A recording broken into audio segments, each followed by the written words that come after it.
그래서 뭐 판결하는 이런 부분이라든지 이제 개인적 차원도 있겠지만은 이 사법부 전체가 이재명 정권에 민주당 정권에 완전히 꼴이 내렸다. 이렇게 볼 수밖에 없는 이런 상황이 아닌가 싶습니다. 어쨌든 간에 1년여 동안에 이제 재판을 하면서 수많은 증인들이 나오고 해서 이제 핵심적인 거 군이 국회를 갖다가 뭐 봉쇄했다. 이것이 핵심이다. 그러면서 그것이 내란이고 뭐 이런 식으로 쭉쭉 이제 판결문에서 그런 내용을 담았던데 지금 그 내용 관련해서 핵심적인 그 부분 관련해서 지난 1년여 동안에 법정에서 수많은 증인들, 군과 경찰의 그 관련 증인들이 나와서 법정에서 그 공방을 벌였고 거기서 드러난 부분들이 있습니다. 근데 지금 직위원 재판부가 윤석열 전 대통령, 김영현 장관 등등에 대해서 뭐 무기징역 30년 이런 식으로 이제 선고를 하면서 그 실제로 법정에서 드러난 클린된 그런 부분에 대해서는 사실상 무시하고 그냥 어떻게 보면 여기도 마찬가지로 특검의 주장 내지는 자신이 어떻게 보면 뇌피셜 이런 걸로 해서 윤 전 대통령에 대해서 무기징역을 선고했는데 개중에는 황당하게 이 대통령의 계엄을 가지고 뭐 내란이라고 엮기가 이제 어려우니까 국내 근거를 찾기 어려우니까 해외 또 어떤 해외의 과거 사례 이런 걸 들어가지고 고로 대통령도 내란이다. 이런 식의 주장을 하는 부분은 참 실소를 자아내게 하고 있습니다. 자, 우선 군이 이제 국회에 출동한 건 사실이죠. 근데 중요한 건 이제 1년여 동안에 수많은 관련자들이 나와서 한 부분이 있습니다. 첫째, 국회에서 의원들 출입을 막으라고 했는가? 이게 핵심 아닙니까? 지금 조지호나 김봉식 이들의 그 법정에 나와서 증언해 보면 대통령이나 김영현 장관으로부터 자 국회의원들 출입을 막아라 라는 건 명확한 지시가 있었다는 건 나온 바가 없어요. 조지호는 오락가락했지만 결국은 말이 신빙성이 없는 걸로 돼 있고 김봉식은 분명하게 뭐 대통령으로부터 그런 지시가 있었다. 그런 건 아니라는 것입니다. 본인이 잘못 판단해가지고 잠깐 그런 게 있었다는 것이지 지금 그 중요한 국회의원들에 대해서 윤석열 전 대통령이나 뭐 김영현 장관 등이 국회의원들 출입을 금지시켜라. 이 부분은 확인된 게 없어요, 지금. 그런데 황당하게 직위원 재판부가 국회의원들의 출입을 금지시켰다. 이렇게 주장하는데 그동안 법정에서 드러난 그 증거하고 맞지 않는 것이죠. 그런 식으로 하려면 못하나 재판을 합니까? 조지호도 그거 아닙니까? 계엄이 선포되니까 국회의 그 질서를 잘 지켜달라. 그 얘기 한 것밖에 없어요. 그래서 그 부분도 대단히 잘못됐다는 것이고 그 다음에 소위 말하는 뭐 의원 체포 그 다음에 본회의장 안에 있는 그 의원들 뭐 끌어내라. 요 부분도 보면 이제 홍장원이 그 거짓말한 이 부분이 드러나고 증거가 엉터리게 드러나고 그 다음에 이제 김현태 단장을 통해서도 그런 거 없었다. 국회의원 끌어낼 수도 없고 그 부분이 다 드러났습니다. 그 다음에 체포 관련해서도 홍장원 발언이 거짓말이고 그 다음에 여인영 이제 사령관이 나와가지고 그게 사실이 아니다.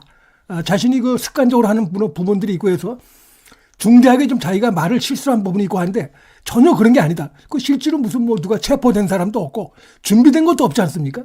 의원들의 출입 뭐 금지라든지 그다음에 본회의장에서 의원들을 끌어내는 거라든지 뭐 정치인 체포라든지 이런 게 하나 딱 부러지게 구체적인 증거가 드러난 게 없어요. 그런데 불구하고 지금 그런 식으로 판결을 하면서 고로 이게 내란에 해당한다 이렇게 얘기를 하는데 대통령이 계엄권이 있기 때문에 자, 이 부분은 어떻게 할 것이냐를 기껏 근거를 댄다는 게 해외 그것도 과거 사례 자 이런 걸 들어가지고 얘기하는 이런 걸 보니까 참 실소를 자아내게 한다 이런 생각이 들고요. 공수처 관련해서 지금 공수처의 수사권이 분명치 않다. 자기가 그렇게 해서 구속 취소를 했었고 대법원에도 그 부분 관련해서 뭐가 없다. 이렇게 얘기했던 그 장본인인데 직위원 재판부가 하는 거 보면은 이진관이나 백대원하고 똑같은 얘기를 하고 있습니다. 그런 걸 보면서 완전히 서로 입을 맞췄다. 이렇게 볼 수밖에 없어요. 사법부가 결국 이제 이재명 정권에 저는 꼬리를 내린 것이라고 봅니다. 자기가 했던 발언을 180도 뒤집으면서 수사권이 있다. 법적 근거도 없는데.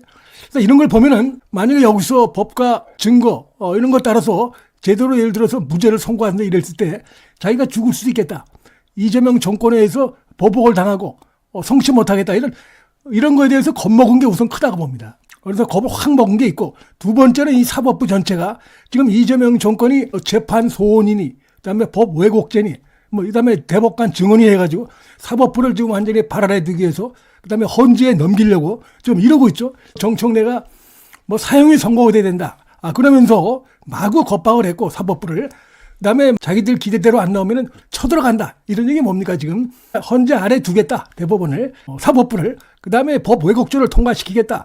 대법관을 막 수십 명을 증언시켜서 자기들 마음대로 휘두르겠다. 이런 얘기를 막 하니까 지금 사법부가 전체가 겁먹었다고 봅니다. 이들 간의 이심 전심으로 이제 민주당 이재명 정권이 이제 겁박을 하니까 이거 안 되겠다. 그래서 이 자칫하면 법원국제에 걸릴 수 있고 그다음에 헌재에 들어가는 사법부 독립침해가 완전히 망가지겠다. 이래가지고 결국 이게 눈치를 본 것이고 그래서 법관들이 그런 것들이 지금 보이지 않게 이심전심으로 어떻게 보면 시나리오 같은 것이죠. 이게 지금 윤석열 전 대통령 변호인도 얘기했지만 이런 식의 재판을 한다면 이게 왜 필요하고 지난 1년 동안 왜 했는가 이렇게 볼 수밖에 없는 게 특히 직위원도 이거 겁먹은 것도 있고 그다음에 이 법원 전체가 지금 민주당의 압박에서 완전히 그 꼬리를 내렸다. 그래서 나온 이런 그 결과다. 이렇게 볼 수밖에 없다고 생각이 됩니다. 이게. 그래서 이번 기회를 넘기자. 과연 이렇게 했을 때 이제 이재명 정권이 이 법원국제 재판소 이거 어떻게 할지 지켜봐야 되겠지만 아직도 이제 이재명의 사법 리스크가 남아 있기 때문에 이들이 계속 이거 가지고 흔들 겁니다 아마. 그러면 이제 뭡니까? 그 다음은 이재명에 대해서 공소 기각하고 전부 무죄로 처리하고 이렇게 할 때까지는 계속 흔들 거예요. 이게 지금 사법부가 완전히 스스로 상권 독립을 스스로 좀 침해하는 이런 짓거리를 좀 하고 있다. 좌파에 좀 휘둘리고 있고 꼬리 내리고 있고 사실상 백기투하는 모습을 보이고 있다.